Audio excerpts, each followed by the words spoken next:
तर मित्रांनो, स्वागत आहे तुमचं माझ्या एक नवीन व्हिडिओमध्ये. तर आजचा ब्लॉग होणार आहे आपला देरे गावामध्ये. तर देरे गावामध्ये मांगेरावाचं मंदिर आहे ना, तिथे दर शनिवारी म्हणजे महाप्रसाद असतो.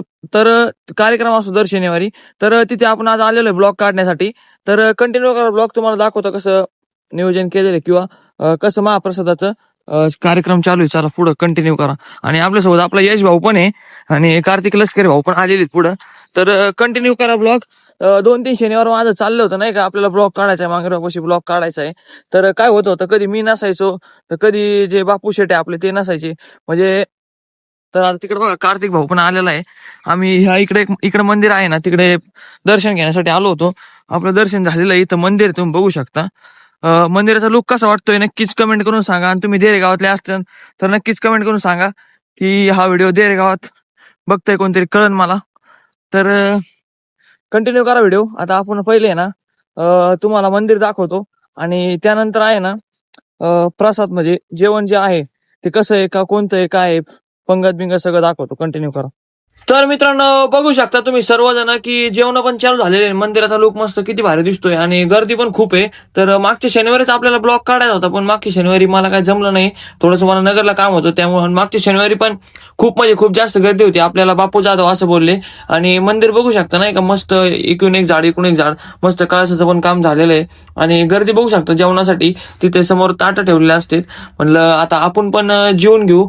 तर तुम्हाला दाखवतो कशी पब्लिक आहे. जेवणाचं नियोजन आहे ना खूप म्हणजे खूप भारी आहे. गावातला कोरडे म्हणून आहे, तो जेवण करतो म्हणजे स्वयंपाक रेडी करून देतो असं मला वाटतंय. तर मी पण आता जेवायला बसणार आहे. तर तुम्ही पण कधी आला नाही इथं मांगेराव इथं तर नक्कीच कमेंट करून सांगा. बघू शकता मुलं जेवते. तर कंटिन्यू करा ब्लॉग शेवटपर्यंत बघा, बघू काय होतंय.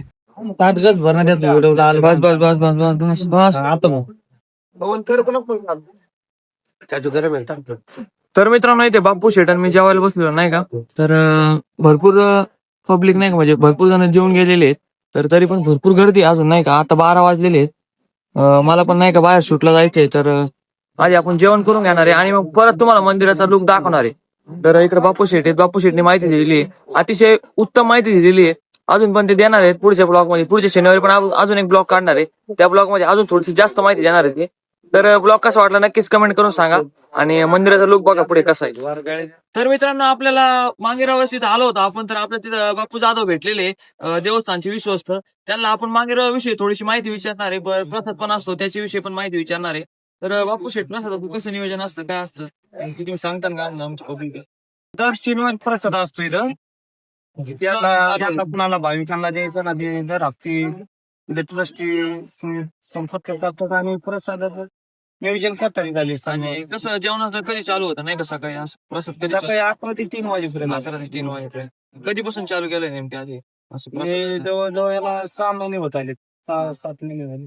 आणि मंदिराचं काम कधीपासून चालू होतं, आता कम्प्लीट होत आलंय असं वाटतं मला नाही? हा, मंदिराचं काम पूर्ण झालेलं आहे. हा, हा. त्याला बराच काळ गेला.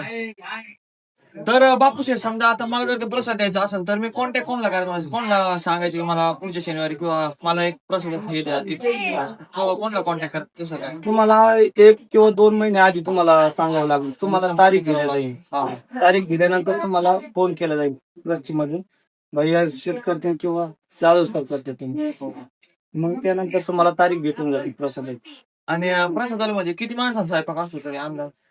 अंदाज 300 ते 350 लोक जेवण. आणि डेली म्हणजे दर शनिवारी वेगवेगळा प्रसाद असतो का एकच असतो? नाही, आमची भाकर आणि सांबार भात असतो. आणि प्रसाद कोण बनवतो, आचार्य आहे का आपलं? आचार्य आहेत ना, आचार्य श्रेष्ठ आचार्य भेटते. आणि मंदिराचं काम पण चांगलं केलंय. तर कसं अजून काय चालू आहे? ते आता भोजनालयाचं काम चालू होणार आहे इथं. आपलं म्हणजे मोठं शेड होणार आहे. शेड पावसा पाण्यामुळं मी कंटिन्यू हे चालूच राहणार आता, कधी बंद चालू नाही होणार.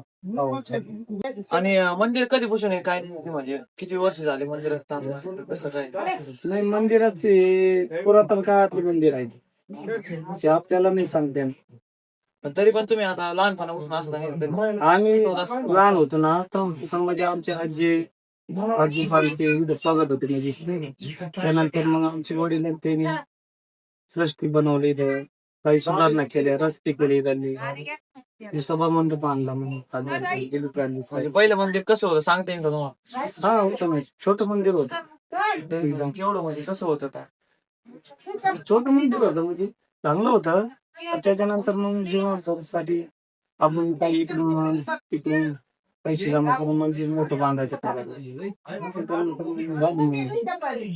तर बाप्पू जाधवने आपल्याला माहिती दिली. तर संस्थापक विजय जाधव यांचे चिरंजीव आलेले आहेत. तर ते पण आपल्याला थोडीशी माहिती देणार आहे. तर तुम्ही कंटिन्यू करा व्हिडिओ. तर आपली जी ट्रस्ट आहे तर ती ट्रस्ट कशी उभं राहिली, कधी उभं राहिली, ते काय बदल केले तुम्ही ट्रस्टचे अध्यक्ष उपाध्यक्ष कोण होते कसं काय? पहिलं आपलं हे होतं इथं मंडळ होतं आपलं इथं. मग आपलं मंडळ असताना आपण त्याच्या मंडळातून आपल्याला निधी भेटत नव्हता पहिला. हा. पहिला आपला हे होतं ट्रस्ट नव्हतं, मंडळ होतं. त्या मंडळामध्ये आपलं होतं काय आपले म्हणजे वस्ती होती. त्या वस्तीमधून जे काय आपल्याला भेटत होतं तो चालत होता म्हणजे आपली यात्रा होती. होळीच्या दिवशी एक होळीला आणि होळी यात्रा असते. आणि मग ते काय फक्त भाविक भक्त आपल्या गावातले तेवढं होतं आपलं मी जेवढा पहिला मिळत.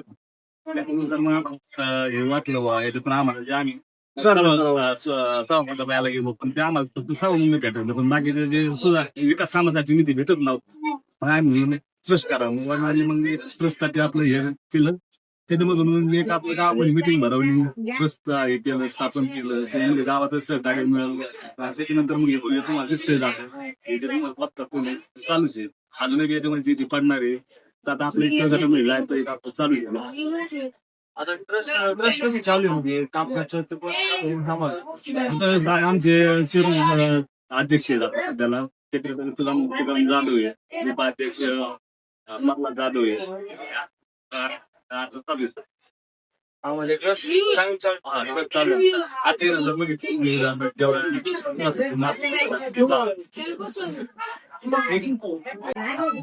तर मित्रांनो तुम्हाला जर का मांगेराव सीझन अन्नदान करायचं असेल तर अभिजित जाधव आहे. तर त्यांचा संपर्क साधा. तर आपल्याला अन्नदानाविषयी ते माहिती देऊ राहिले. तर कंटिन्यू करायला जर कोणाला जर अन्नदान द्यायचं असेल तर त्यांनी ट्रस्टशी संपर्क करून आपली नोंदणी क्रमांक करून घ्यावा आणि त्यांना नंबर दिला जाईल. म्हणजे अन्नदान करायचं तुम्हाला संपर्क केला तर जमेल. चालतंय. तुमचा नंबर सांगू का? माझा नंबर आहे 9970131966. हा माझा नंबर त्यांनी नंबर दिलेला आहे. तर कधी पण तुम्ही या नंबरवर संपर्क करा जर तुम्हाला अन्नदान करायचं असेल. तर तुम्हाला ब्लॉग आवडला तर नक्की सबस्क्राईब करा, कमेंट करा, शेअर करा. आणि बापू शेठ तुम्हाला धन्यवाद, तुम्ही माहिती दिल्याबद्दल तुम्हाला पण धन्यवाद.